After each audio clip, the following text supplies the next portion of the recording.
Before I started one-on-one coaching with Anne, I was having moments of a lack of confidence, of anxiety, of heaviness, of an unknown.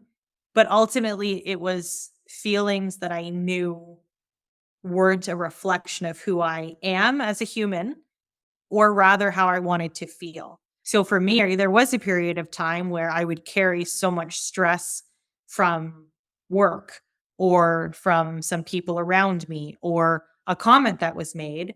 And that would then lead into 3 hours of sleep, which would lead into a very exhausting day. And it would almost become a cycle. And now I do know that I have the tools and the resources to get me through. And I now have proof that those tools and resources allow me to get to a point in the evening where I can totally relax. And now I'm up to 7, 8 hours a night. And it's a huge, huge difference.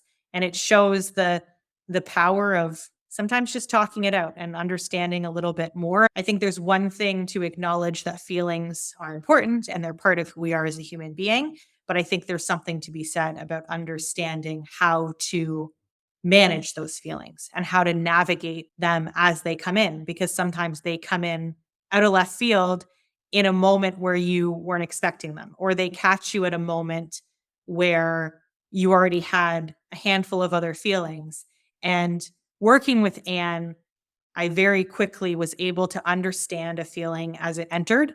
I was able to accept the feeling and not disregard it, but also find ways to ensure that it didn't linger too long, that I have a deeper understanding of why these things are happening. And I'm now able to almost solution for them when they come versus having them linger and therefore having me feel a certain way for a longer period of time.